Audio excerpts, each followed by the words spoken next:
I'm going to take you on a virtual tour of a literature-based Basal series. This is Treasures by Macmillan McGraw-Hill, and you can access the actual website that I'm using right now by clicking on the picture that looks just like this in our presentation, and it will be linked to this website. But I'm going to preview a kindergarten set of materials and a third grade set of materials so you can see what components make up a Basal reading series. Let's start with kindergarten. To preview this, you can see that they have several different books that you can look through. I'm not going to go through all of them, but they have an assessment book, a book for differentiating instruction, an ELL learning book, a student workbook, technology resource book, teacher resource book, and then the teacher edition is what would be the traditional teacher manual. And my connection to this teacher manual, first of all, is when I was a little girl and my mom was a teacher, I would see her bringing home this teacher's edition, and it looked just like what my teacher used in the classroom. She would always open it up, and it was wire bound, so you could fold it over on top of itself, and she would walk around the room, and she would ask us questions and do things from this teacher manual. And I think from the time I was a first grader, I wanted to be a teacher, so I would have a teacher's manual like this because they look so important and so special. The funny thing is, by the time I got my bachelor's degree and started teaching, although the district I began teaching in had a Basal series, I never used it. And to this day, I never taught with the Basal literature series. Personally, it does not follow my philosophy. In some districts, you do not have the professional decision making to choose to use it or not. Many school districts are now going back to a Basal series because of Common Core and making sure that they're hitting all the standards. And guess what? These Basal series are written by textbook companies, and the textbook companies, Pearson, wrote Common Core, basically, funded by Bill Gates. And Common Core, I think one of the main reasons we have Common Core is so textbook companies force schools into buying these materials and making money. But when it comes back around, some of the tools inside these Basals are good. And so I want you to have the opportunity to look at them and make a decision for yourself, because as new teachers, Basals provide a lot of support. And so we're going to check that out. We're going to go right into that teacher's edition. And it does have a sample, a 1-week sample. And I'll show you what that looks like. So we take, I'm just going to kind of click through here. 1 week consists of these materials. Now, here's one problem with being a teacher, is even though these are the resources that would make the best learning opportunities for your students, school districts don't have the money to buy everything in these programs. So you'll get the main pieces. You'll probably get the teacher's edition. You probably won't get the student workbook. You will get the literature that comes with it. You may or may not get the leveled readers you see here. But just know that you might not have everything that looks all great and wonderful because your school district won't have the funds to purchase them. So this week has the theme of getting around the town. And there's 2 pieces of literature that you'll read and reread this week. One is The Bus for Us, which is actually a fiction book that you can purchase or you can go to the library and borrow. It's a real piece of literature. And then a second book that was written just for this textbook series is called Big Book of Explorations. And this is an expository or informational text about animals and raccoons. So within this program, you also see there's a read aloud anthology, there's oral vocabulary cards, there's pre-decodable readers. Chances are you won't have those. There's an assessment book, a homeschool connection book. Chances are you will not have those as well. You may or may not have the leveled readers, and we'll look at those in a little bit. Same with I doubt you'll have the practice books. So you can see you'll have the main resources. This is called our scope and sequence in a teacher's manual. and it basically gives you a guide of what to do for the week. So these will be your whole group instructions for the week, and it has for day 1, 2, 3, 4, and 5. These are the skills for day 1's oral vocabulary and phonemic awareness, phonics and high frequency words, listening comprehension, and application of phonics and high frequency words, and then writing and grammar. And then it has an assessment for each day. So if you just take a peek at this, on day 1, you're sharing the big book, The Bus for Us, and it looks like you're doing some things before, during, and after reading the book.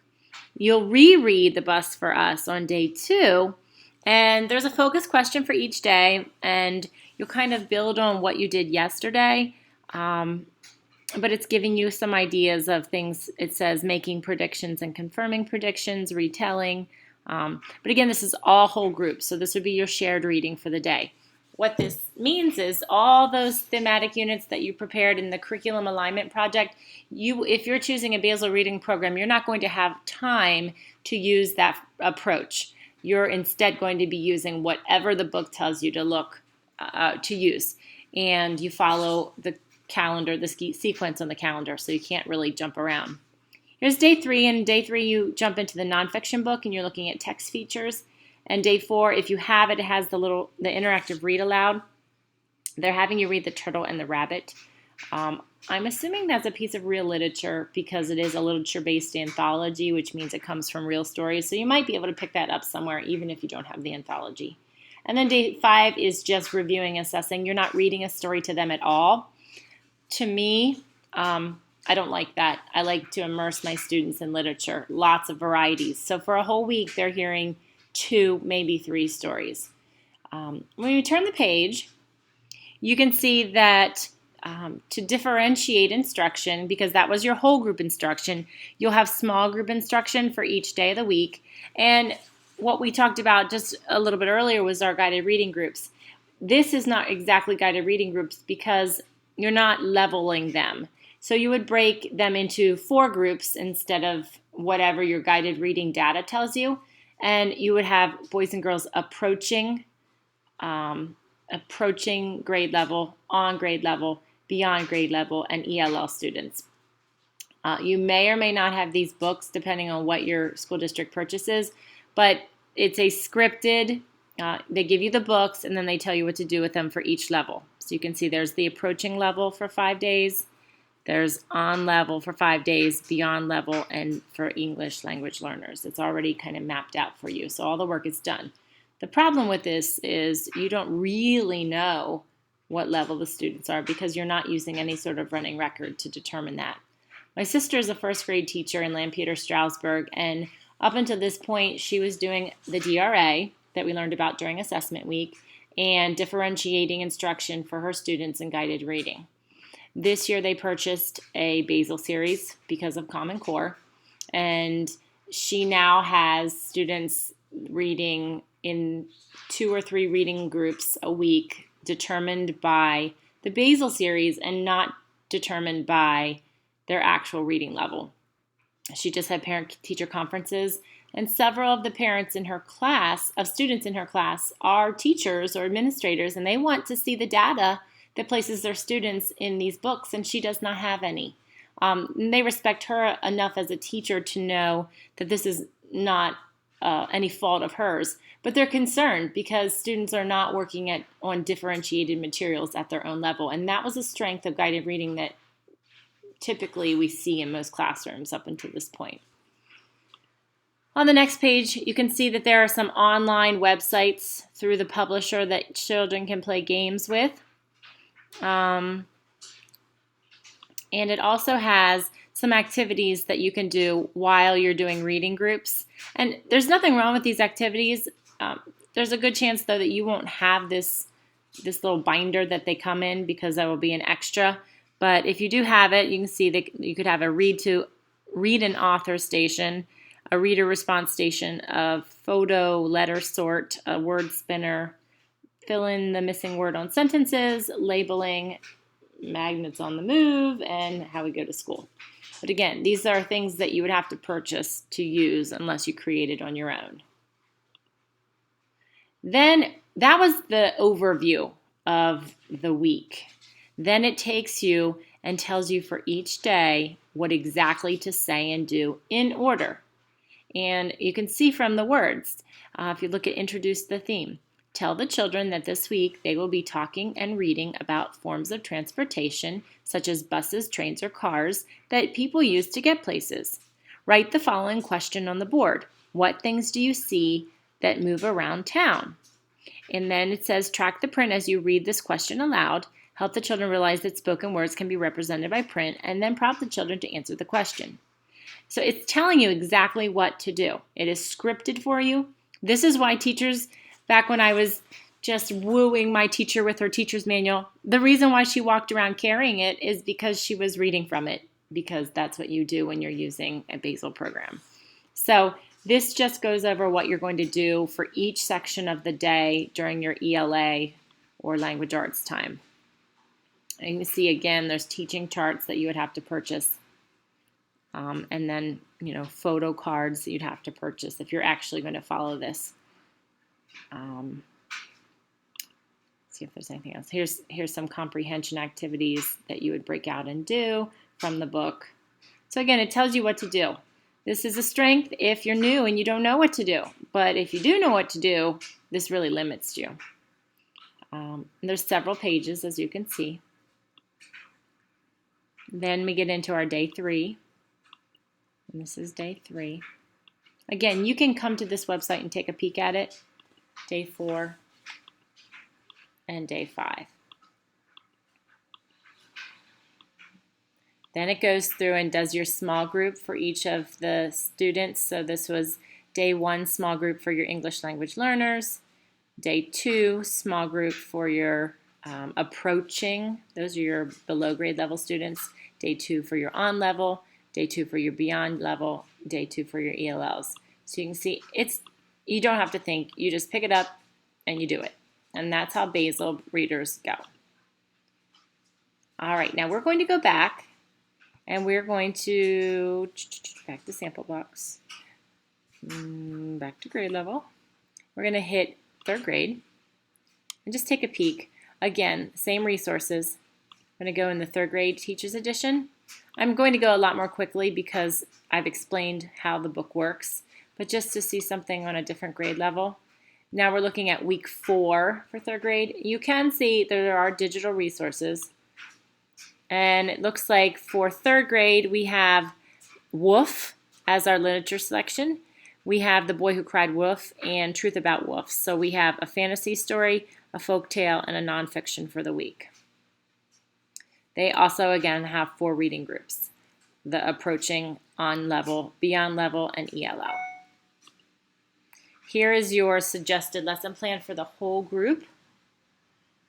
Again, it looks like you're going to read those books over the course of the week, starting with The Boy Who Cried Wolf, then Wolf, Wolf again. Day 4, you're doing your nonfiction text, and it looks like they have a Time magazine reader that you could also read. Those cost money. You have to have a subscription to those. They don't come with a reading series. And then you're back to Wolf again on Friday. Then your differentiated instruction shows what you'll do for your reading groups each day. And it gives you some digital learning opportunities that match. And then the literacy workstations if you have the flip chart. Here is your day 1 prep. And kind of goes through everything you need to prepare them.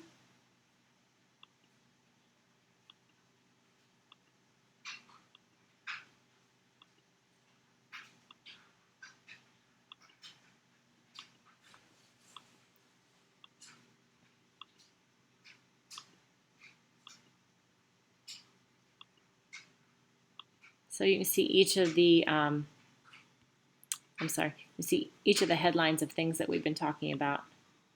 Looks like moving on, possibly pairing your science. The problem is your science may not have this, might not have wolves in the curriculum. So it's hard to pair if they pick something that's not in your curriculum. Here's writing, and it looks like you're describing a single object or character, and it tells you what to do for writing. It does have journals and teacher write aloud, reading, writing, connection. But again, it's all there for you. Even has your mini lessons for writing time. It tells you what to do during conferencing. And there is our vocabulary and your spelling and your grammar, and these are all worksheets. And here's your small group work.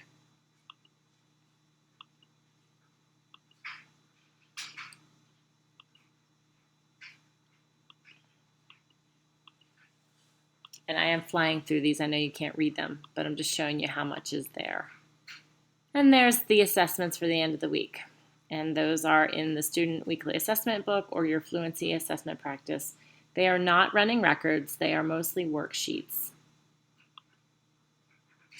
Okay, back to the menu. So this is basically what your